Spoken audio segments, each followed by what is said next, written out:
Na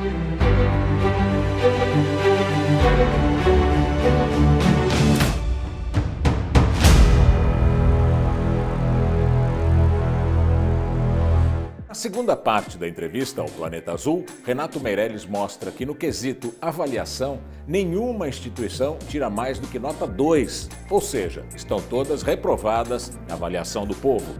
Ele fala ainda como os políticos tradicionais continuam na era analógica, enquanto as pessoas já vivem na era digital. Assista! Como é que o brasileiro vê hoje as instituições? Ele tem um descrédito muito grande com as instituições de uma forma geral. Ele passa a entender que são castas autorreferenciadas que gastam o seu esforço para manter o seu privilégio e para se manter no poder. Ele tem razão para fazer isso, todas as denúncias de corrupção, de mau uso dos serviços públicos, a má qualidade dos serviços públicos no Brasil alimentam todo esse processo, mas também esse brasileiro não vê muito por onde sair, por onde construir uma realidade diferente do que essa. Existe um meio de construir essa sociedade? Você acredita que nas ferramentas digitais, no que você acredita? Não tem saída para que não passe por uma radicalização da democracia participativa.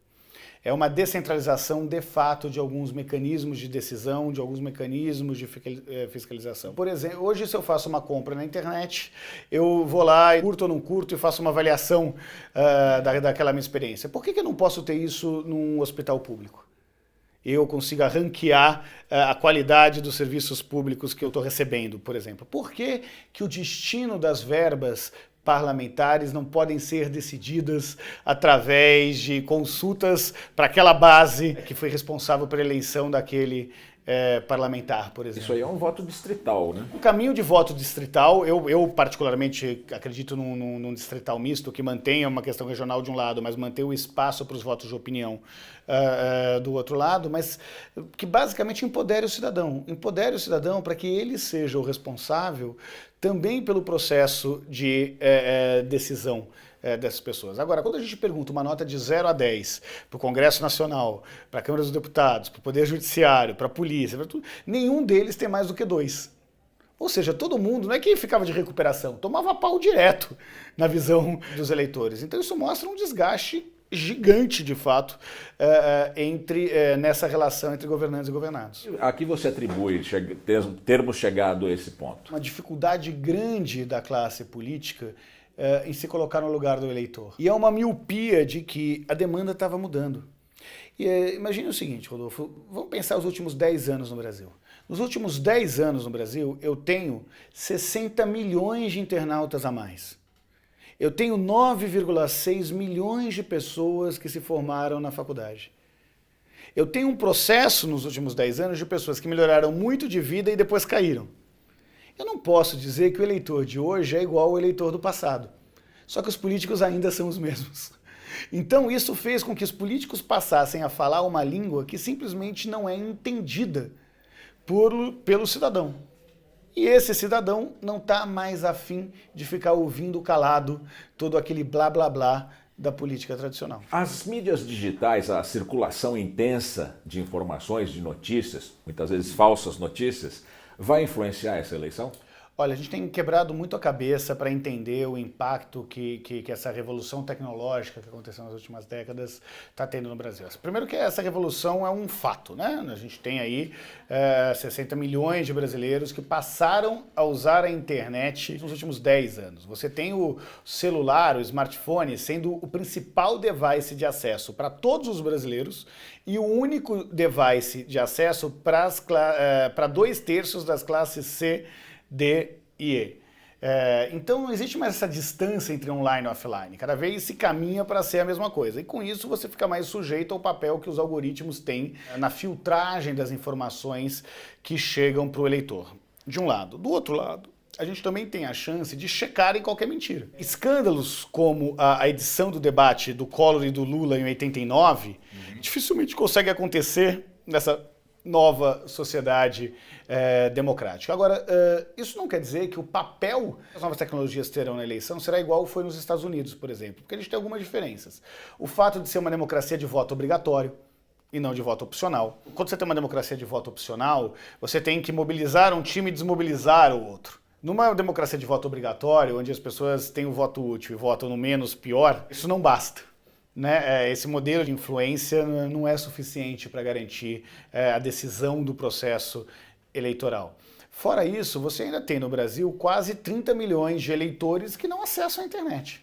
Você tem uma realidade de eleitores no Brasil em que o acesso à internet é simplesmente o WhatsApp ou a rede social, que são pessoas que muitas vezes não conseguem nem anexar um arquivo no e-mail que ele vai mandar para as outras pessoas. Então sim, a internet é e continua sendo muito forte no processo eleitoral, mas de forma alguma substitui o papel que a TV aberta e que uma estrutura partidária mais consolidada no Brasil inteiro tem para a definição do voto do eleitor. E as fake news vão ter peso?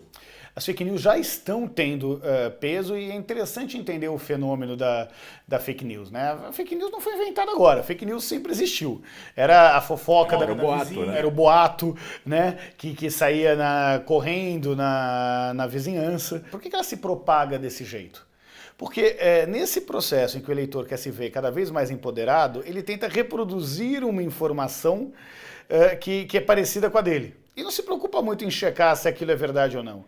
O que a gente tem visto é que com o aumento dos novos processos de checagem e uma condenação moral à fake news, faz com que as pessoas comecem a pensar duas vezes antes de compartilhar essa mentira que ela recebeu. Então tem que se tomar um cuidado muito grande para fake news, e o papel do jornalismo nunca foi tão importante para saber diferenciar o que é uma notícia falsa do que é uma notícia real, apurada por profissionais que estudaram para isso, né? Mas é um fato. A fake news de fato ganha com a internet um conjunto de repercussão muito grande. Eu acho que superestimam o papel da fake news, mas que de fato tem uma influência no processo eleitoral, eu não tenho dúvida nenhuma. Existe um sentimento nacional, uma identidade brasileira? O que caracteriza o brasileiro? O que é o brasileiro? Tem algumas características muito comuns à grande maioria dos brasileiros. Óbvio que nada é 100% consensual, mas tem algumas características. Né? Então você tem a ética do trabalho,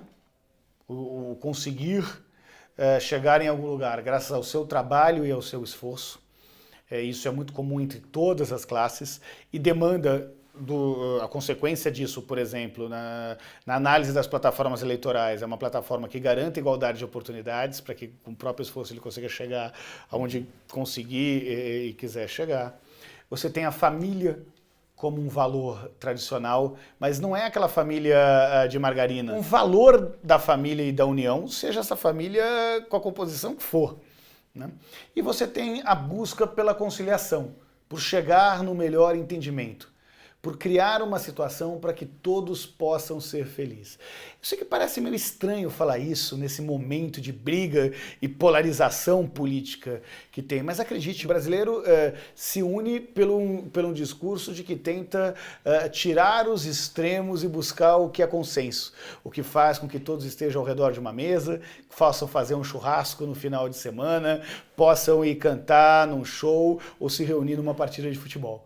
Né? Essa alegria dos brasileiros é uma característica que, infelizmente, os políticos estão tentando tirar, mas que essa identidade nacional tenta a todo custo manter. No senso comum, a gente ouve sempre recorrente dizer: o Brasil não dá certo, eu quero ir para fora. Tem um certo um complexo de vira-lata, né, do brasileiro. Vocês perceberam isso na pesquisa? Isso existe em especial nos momentos de crise. Né? É mais fácil você ser nacionalista ou ter orgulho de vestir a camisa do Brasil nos momentos em que a economia está crescendo, está todo mundo comendo melhor durante todo o almoço, comprando coisas novas, e no momento de crise se perde um pouco isso. Mas o valor da solidariedade, da generosidade permanece na população brasileira, porque a grande maioria da população brasileira são das classes C, D e E.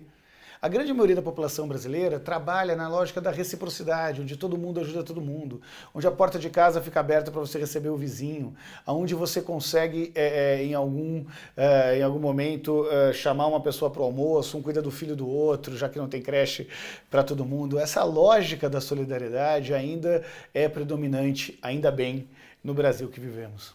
Nós terminamos aqui essa agradável entrevista com Renato Meirelles, presidente do Instituto Locomotiva, que nos trouxe tantas informações para a gente entender um pouco melhor o Brasil e os brasileiros. Muito obrigado, Renato. Obrigado, Rodolfo.